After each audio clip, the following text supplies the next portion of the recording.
Donc bonjour à toutes et à tous, merci beaucoup pour l'invitation. Donc Marie-Eke m'a dit que tu vas parler de l'énergie. Alors c'est un peu compliqué parce qu'on pourra en parler je pense pendant des heures et des heures. Et j'avais 20 minutes pour ça. Donc je vais tenter de faire quelques petites réflexions au sujet de l'énergie. Donc comme elle l'a dit, je fais partie d'un laboratoire de physique et chimie des nano-objets à, à- à l'INSA de Toulouse, et je fais également partie de la Techopole dont vous avez pu voir un stand tout à l'heure. Alors, ça va être très décousu, ce dont je vais vous parler. C'est pas quelque chose que j'aime particulièrement, mais je vais parler de différentes choses qui n'ont pas forcément toujours des liens entre elles. Donc, ça va être un petit peu différentes choses que j'avais envie de partager avec vous. Je vais parler d'énergie thermique et d'énergie mécanique. Ensuite, je ferai une petite partie sur notre demande énergétique, que je considère comme étant actuellement insatiable. Et je parlerai très brièvement des surfaces nécessaires pour les énergies renouvelables. Alors avant de commencer, j'aimerais juste vous dire quels sont mes liens avec l'énergie. Donc il y en a un certain nombre en matière de recherche. Donc je travaille par exemple sur un domaine de recherche que je qualifierais d'high-tech, qui est le stockage chimique des énergies intermittentes, donc ce qu'on appelle le power to gas. Et j'ai démarré aussi un sujet que je considère comme étant un sujet de recherche plus low-tech, qui est de la métallurgie solaire à base de réducteurs décarbonés. En enseignement, je m'occupe du cours d'écologie qui a été monté il y a 3 4 ans maintenant à l'INSA de Toulouse. Donc je suis responsable de cet enseignement et à ce titre-là, et avec mes collègues, on s'est pas mal penché sur les histoires d'énergie renouvelable, etc., de transition. Et cette année, pour la première fois au second semestre, pour les étudiantes et étudiants du département de physique, je vais monter un cours sur les scénarios de transition énergétique, négawatts, ADEME, etc. Et puis sur mon temps libre, donc à la Techopole, j'ai pas mal contribué avec d'autres collègues au calcul qu'on a réalisé au niveau du collectif. Et avant la Techopole, quand j'avais encore du temps, je me passionnais pour tout ce qui était histoire des techniques et de l'énergie. Donc j'ai écrit un livre qui est en libre accès sur justement l'histoire des techniques et de l'énergie avant la révolution industrielle. Voilà. Vous pouvez trouver en tapant sans pétrole et sans charbon dans un navigateur. Donc je vais commencer par parler d'énergie mécanique et d'énergie thermique. Alors si vous aimez la physique, l'énergie et que vous avez envie de réfléchir en termes d'énergie, vraiment je vous conseille ce livre qui pour moi vraiment a vraiment changé ma vie. Hein. C'est L'énergie durable pas que du vent de John Mackay. Et tous les gens qui l'ont lu généralement ont été vraiment stupéfaits par la qualité de ce livre. Donc il parle beaucoup d'énergie et de l'énergie dans notre monde moderne. Il parle des énergies renouvelables, de l'éolien, etc. Et c'est vraiment excellent. Et dans ce livre, il utilise une unité que du coup j'ai adoptée aussi, qui est le kilowattheure par jour et par habitant, qui est cette unité qui a la bonne idée pour les choses qui nous concernent, la vie quotidienne, de varier de un petit peu moins de 1 à maximum une centaine. Donc par exemple, l'énergie mécanique fournie par un humain, ça va être globalement 0,4 kWh par jour. Et l'énergie moyenne consommée actuellement en Europe, on est aux alentours de 150. Hein. C'est ce qui a fait dire à Jean-Marc Jancovici, avec ses images fleuries, que le smicard français avait 200 esclaves qui travaillaient, pour lui était donc un nabab. Donc c'est le rapport entre ces 0,4 et ces quelques centaines. Euh, donc je me suis vraiment beaucoup intéressé à l'aspect historique de l'énergie. Donc c'est pour ça que je vais parler un petit peu de l'énergie dans les sociétés pré-industrielles. Et on voit qu'en fait, donc, les sources d'énergie avant la révolution industrielle et les énergies fossiles, on avait donc la force humaine, donc dont je viens de donner un ordre de grandeur, hein, 0,4 kWh par jour d'énergie mécanique qui sont disponibles. Et dans beaucoup de sociétés, après le néolithique, on a utilisé l'énergie animale qui permet de gagner quasiment un ordre de grandeur hein, sur cette valeur avec pour typiquement un bœuf ou un cheval de l'ordre de 5 kWh par jour d'énergie mécanique. Donc l'énergie mécanique fournie par les animaux a cette capacité d'être mobile, c'est-à-dire que si à un endroit donné on a besoin d'énergie mécanique, ben on peut transporter l'animal et on peut lui faire tourner quelque chose qui permet de faire remonter de l'eau, etc. Et par contre, l'inconvénient, c'est que ça nécessite de l'espace. Il faut typiquement un hectare, par exemple, pour nourrir un bœuf ou un cheval. Donc, par exemple, dans nos sociétés modernes, on ne pourrait pas avoir tous un animal pour fournir une énergie mécanique. Et puis, il y a eu les moulins avec typiquement l'ordre de grandeur des puissances instantanées disponibles, qui sont de l'ordre de quelques kilowatts, hein, donc typiquement 2 kilowatts pour les moulins hydrauliques en bois, et quelques kilowatts aussi pour les moulins à vent. Alors quand on essaie de faire le bilan un petit peu le bilan de l'énergie dans les sociétés pré-industrielles, vous le voyez sur le tableau du haut, avec un bilan énergétique sur les Romains et un à la fin du 18e siècle. Donc là, vous voyez dans ce tableau récapitulatif en haut, en fait, on a toutes les énergies thermiques et mécaniques qui sont ajoutées. Alors en fait, en physique, on peut faire ça, il n'y a pas de souci, mais en fait, on s'aperçoit que ce n'est pas forcément une très bonne idée de le faire. Mais commençons par ce tableau-là quand même. On voit au centre le bois. 70% par exemple de l'énergie à la fin du XVIIe siècle, c'est de l'énergie thermique utilisée pour le chauffage, l'alimentation et l'artisanat, la poterie, la métallurgie, etc. Et puis vous voyez, le reste, c'est de l'énergie mécanique apportée par les humains, les animaux. Et vous voyez la toute petite part des moulins à eau et des moulins à vent qui finalement étaient relativement faibles. Alors on peut se dire que ce n'est pas une très bonne idée de mélanger les deux parce que dans les sociétés pré-industrielles, on ne peut pas convertir facilement de l'énergie thermique en énergie mécanique, il n'y a pas encore la machine à vapeur.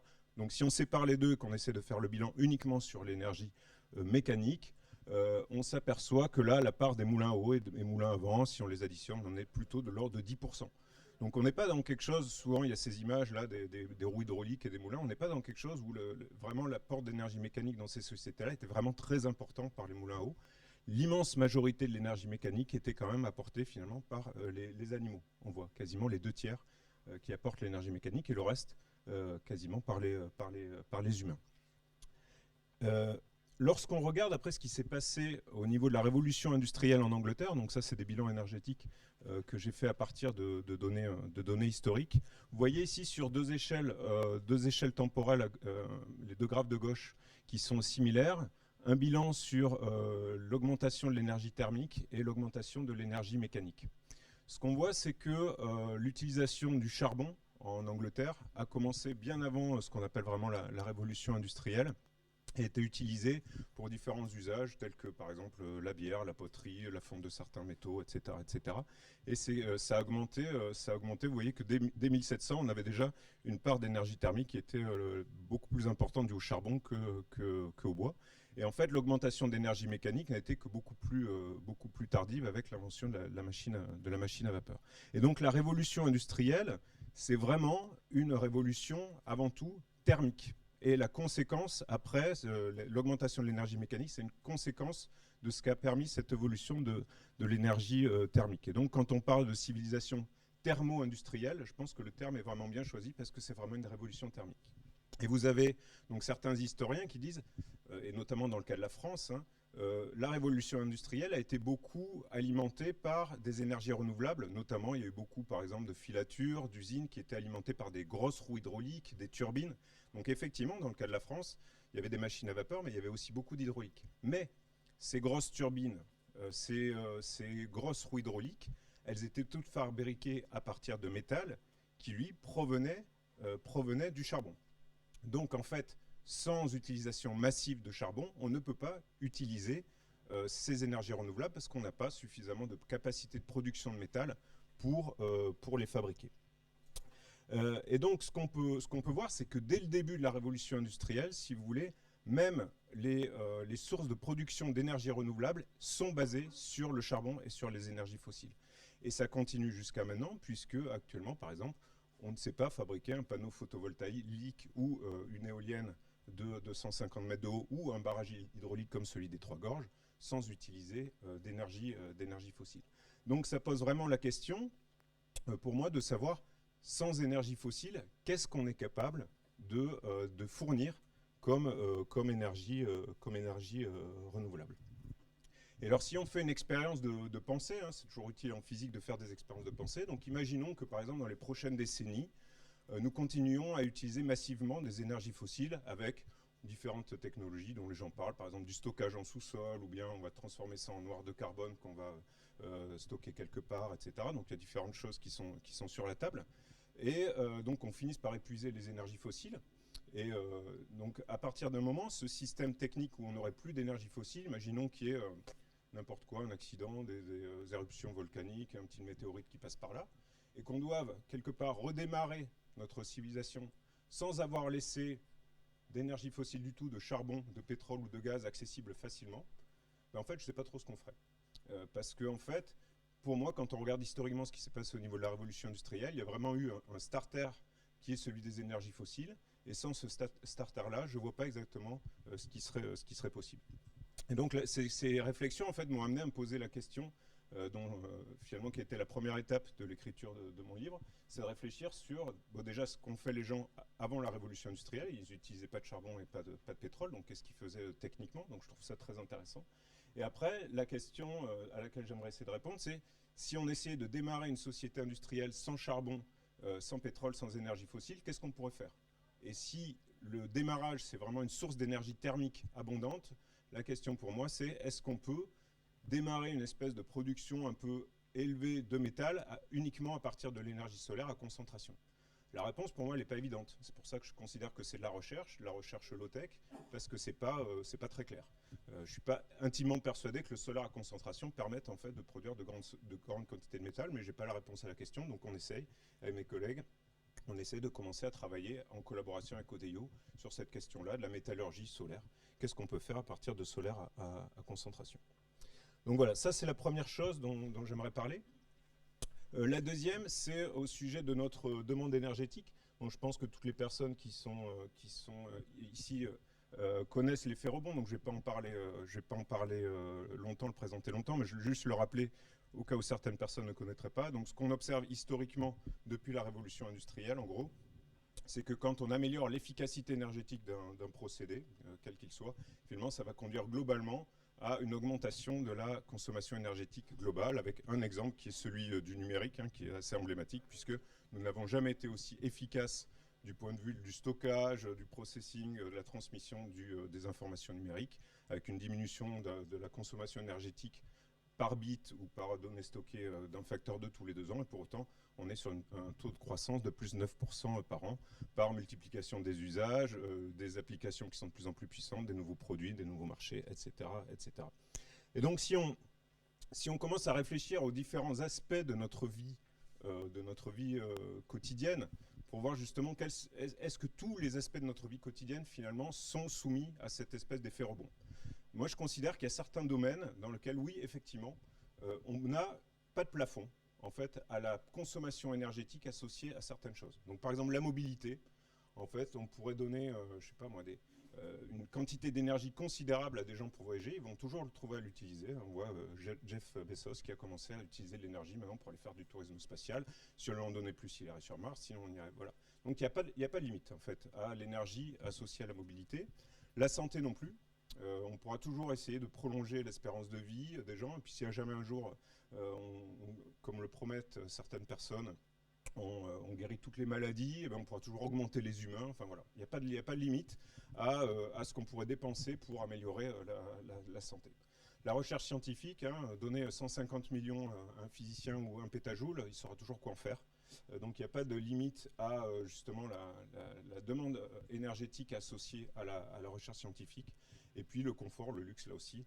Si vous donnez beaucoup d'argent, d'énergie à des gens, ils sauront toujours quoi en faire, en s'achetant par exemple ces magnifiques yachts personnels que vous pouvez voir sur cette photo.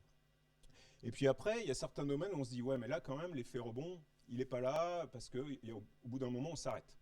Par exemple, typiquement l'alimentation, bon, une fois qu'on a mangé nos 3 kW de calories, bon, il n'y a pas forcément, on ne va pas savoir quoi vraiment faire de cette énergie. La régulation thermique, on pourrait se dire, bon ben voilà, une fois qu'on a le confort, on s'arrête. On s'aperçoit qu'en fait, en pratique, on va avoir quand même une extension du domaine de la régulation thermique, c'est-à-dire qu'après avoir juste chauffé l'individu, on va commencer à chauffer des terrasses, des bassins nordiques, là, comme à la piscine Bellevue, qui vient d'être mise à Toulouse, des pistes de ski à Dubaï, etc. Donc on va quand même avoir cette utilisation croissante de l'énergie dans un domaine dont on pourrait penser a priori qu'il est plafonné. La culture, l'éclairage, où on dit bon, on va diminuer, on va augmenter l'efficacité par exemple des LED, et puis du coup on va diminuer la consommation énergétique, ouais, mais du coup ça coûte moins cher, donc on en met un peu partout. Et puis ce qu'il faut voir aussi, c'est qu'on a un mode de fonctionnement, finalement, on n'a pas une quantité, on n'est pas à usage constant, on reçoit un salaire. Et si par exemple on économise de l'argent sur notre consommation électrique parce que des LED ont été développés, donc très bien. Sauf que cet argent qui a été économisé, qu'est-ce qu'on va faire? On va l'utiliser pour aller faire un petit tour, un petit week-end à Rome par exemple. Et donc là, du coup, ça ne conduit pas à une diminution de notre consommation énergétique ou des émissions de CO2, puisqu'on parle aussi, bien entendu, on a toujours le climat en tête dans ces discussions. Donc, on voit, donc Christophe en parlera probablement tout à l'heure, hein, dans les scénarios de sobriété du GIEC, il y a une diminution de la consommation énergétique au niveau mondial, et on voit qu'avec avec l'effet rebond, ça a l'air un petit peu compliqué de faire ça. Ce qu'il faut bien voir, c'est que l'effet rebond, ce n'est pas une loi de la physique, c'est une conséquence de deux choses, hein, pour moi. C'est premièrement une production énergétique qui n'est pas limitée, c'est-à-dire que si on a besoin de plus d'énergie dans nos sociétés, il suffit de creuser, hein, pour obtenir du pétrole, du charbon, on peut installer plus c'est ce que fait Enedis, hein, ils tapent sur des augmentations de la croissance énergétique et ils installent ce qu'il faut pour fournir de l'énergie aux gens. Donc on n'a pas de limitation à la base, et puis on n'a pas de structure politique qui permette à un moment donné éventuellement de limiter des usages ou de limiter la consommation énergétique. Donc l'effet rebond est la conséquence, selon moi, de ces deux choses combinées, c'est-à-dire que si on limite l'énergie, il n'y a pas d'effet rebond. Si on a des structures politiques qui permettent de choisir ce qu'on fait de notre énergie, il n'y a pas d'effet rebond non plus, avec l'exemple des Amish. Et donc quand on réfléchit justement à la mise en œuvre de ces scénarios du GIEC, il y a forcément une dimension politique et sociale derrière, et pas uniquement une composante technologique, puisque la technologie n'est pas suffisante pour diminuer notre consommation énergétique. Dernière chose dont je souhaiterais parler, c'est vous dire qu'en fait, si vous aimez faire des petits calculs, des règles de 3, un petit peu de biblio, que vous aimez un peu la physique, c'est vachement simple de faire quelques petits calculs d'ordre de grandeur sur justement la production d'énergie pour les ENR, que ce soit dans le cadre juste pour des réflexions personnelles, mais aussi pour des étudiants dans le cas de cours, etc. Donc nous, c'est ce qu'on a fait un petit peu à la Técopole. Et on s'aperçoit en fait que quand on fait des petits calculs, on trouve des résultats qui semblent quand même intéressants et que les chiffres ont une signification politique. Donc par exemple, je prends un exemple, on a fait les calculs pour alimenter l'aéroport Charles de Gaulle, si on supposait que les avions étaient alimentés par de l'hydrogène, il faut 16 réacteurs nucléaires ou un département recouvert d'éoliennes. Voilà, donc c'est un simple calcul, pas très compliqué à faire, et pourtant quand on fait le calcul nous-mêmes, on fait « waouh !» Ça vaut quand même le coup de mettre ces chiffres-là et ces calculs-là dans le domaine public pour alimenter le débat sur les ENR. C'est la même chose dans un article qui nous avait été demandé, dans lequel on a été associé pour Reporter. On a fait des calculs similaires pour l'alimentation en hydrogène des poids lourds européens, et également pour le comité économique et social de Normandie. On avait fait des évaluations des quantités, des surfaces nécessaires pour produire de l'hydrogène. Donc par exemple, pour les 2 raffineries Total Exxon qui sont en Normandie et qui produisent seulement un tiers du carburant français, mais bon, ça alimente par exemple entièrement Charles de Gaulle. Vous voyez ici les surfaces nécessaires en termes d'éoliennes, de photovoltaïque ou si on le fait par la biomasse. Donc c'est juste considérable. Et quand vous voyez déjà les remous politiques qui sont créés par l'installation d'une ferme éolienne dans la baie de Saint-Brieuc récemment, vous vous rendez compte du problème politique et social qui est mis sur la table par un simple calcul et des petites règles de 3. Donc voilà, je vais m'arrêter là, et finalement, juste pour dire que pour moi, il y a un lien très fort entre l'énergie, le modèle social, le modèle de société dans lequel on peut vivre, on souhaite vivre, et justement les décisions politiques qui sont associées à ce qui serait nécessaire pour mettre en œuvre l'avènement d'une société qui soit plus respectueuse du vivant et moins émettrice de gaz à effet de serre. Voilà, je vous remercie pour votre attention.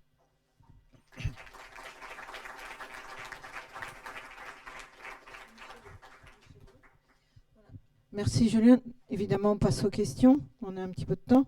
Et les personnes qui sont en distanciel, on a mis en place le chat. Donc vous posez, pardon, alors je m'adresse à la caméra, je crois. Vous posez vos questions par chat et on les relaiera. Voilà. Merci Catherine.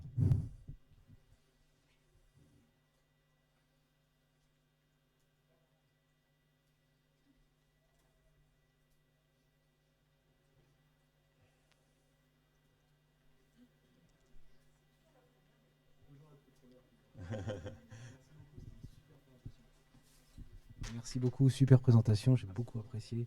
Je voulais juste te donner l'opportunité de rebondir sur le papier qui est sorti dans Nature ce matin qui disait qu'il fallait garder 90% du pétrole, non, du charbon sous la terre. Et ce petit calcul, c'est tes règles de 3 qui m'ont fait penser à ça. Ça a l'air d'être relativement des réflexions similaires. Et du coup, est-ce que tu peux réagir sur ça Ok. Ouais, ça marche. Oui, c'est un calcul, je l'ai fait aussi également il y a quelques mois.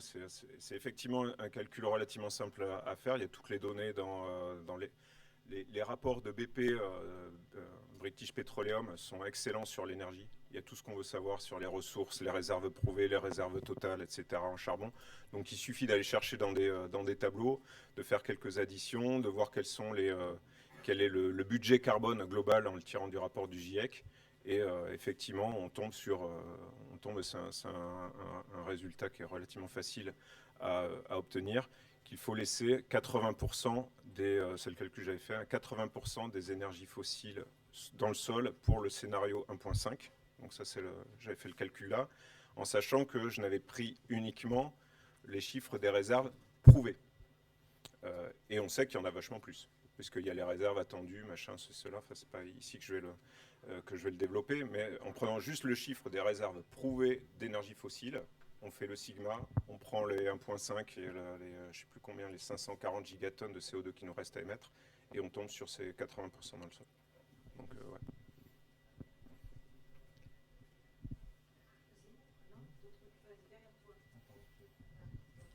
Merci Julien. Moi j'ai une question plus par rapport à ce que tu as présenté avant sur l'effet rebond, tout ça. Est-ce que finalement, enfin, c'est pas aussi beaucoup une question de culture? Parce que j'imagine que toutes les populations du monde ne fonctionnent pas comme ça. Et est-ce qu'il n'y a pas juste un apprentissage à faire auprès des autres cultures pour améliorer cet effet rebond?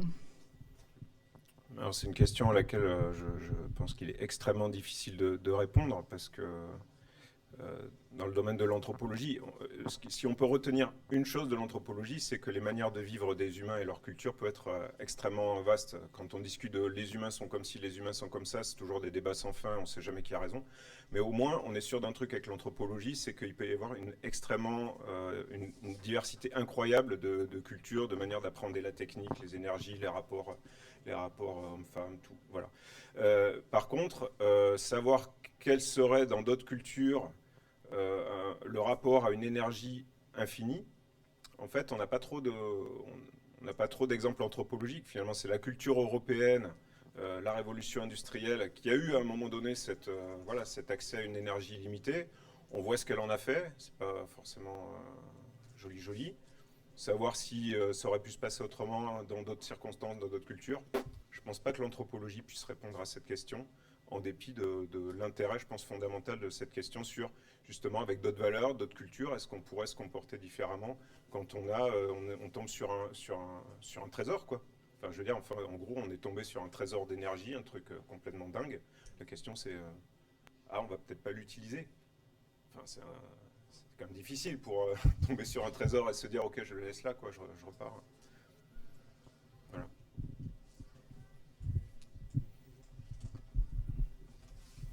Merci pour la présentation. Tout à l'heure, vous avez dit que c'était difficile d'imaginer comment on pourrait démarrer le système technique sans le starter charbonneux. Alors, ma question elle va porter sur le tiers-monde, toute la partie de l'humanité qui n'a pas encore accès à la sécurité thermique, alimentaire, etc. Est-ce qu'on a une idée du rapport entre l'objectif de laisser 80% d'énergie fossile dans le sous-sol et les objectifs de développement durable, les ODD?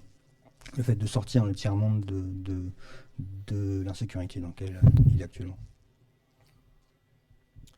Voilà, on rentre dans la politique, mais ça dépend vraiment ce qu'on appelle développement, quoi. À l'heure actuelle, il faut quand même voir que ce qu'on appelle développement pour un grand nombre de pays qui sont... je n'irai pas jusqu'à dire exploités, mais par d'autres pays pour alimenter leur richesse.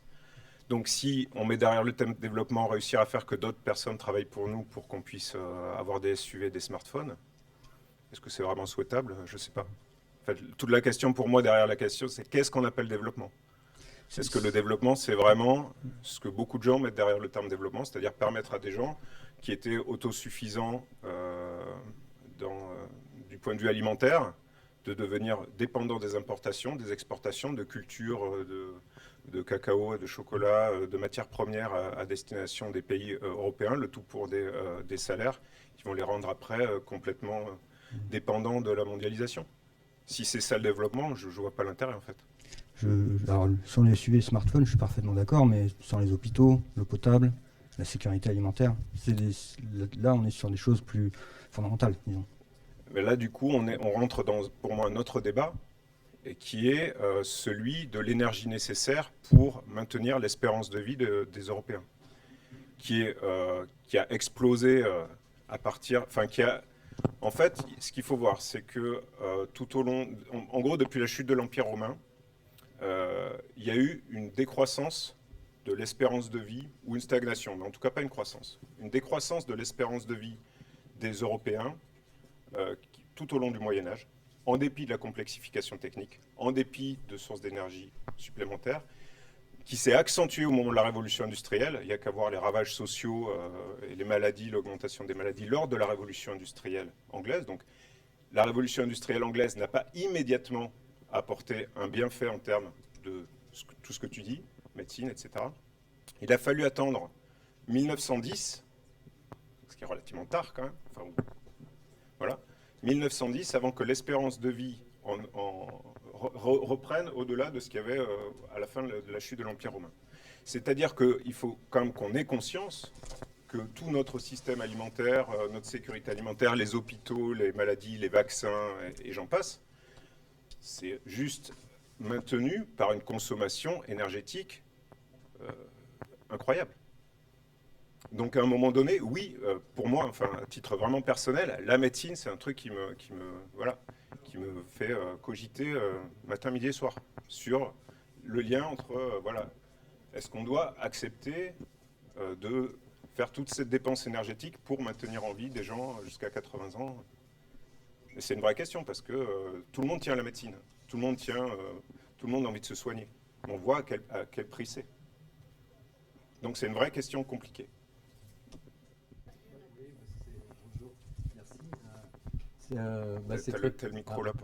C'est très percutant ton exposé et la notion politique elle est primordiale là-dedans. Donc comment on va pouvoir évoluer une politique, enfin notre politique pour arriver à ce que tu présentes soit entendu et qu'on puisse mettre les limites qui doivent être mises à certains endroits, quoi.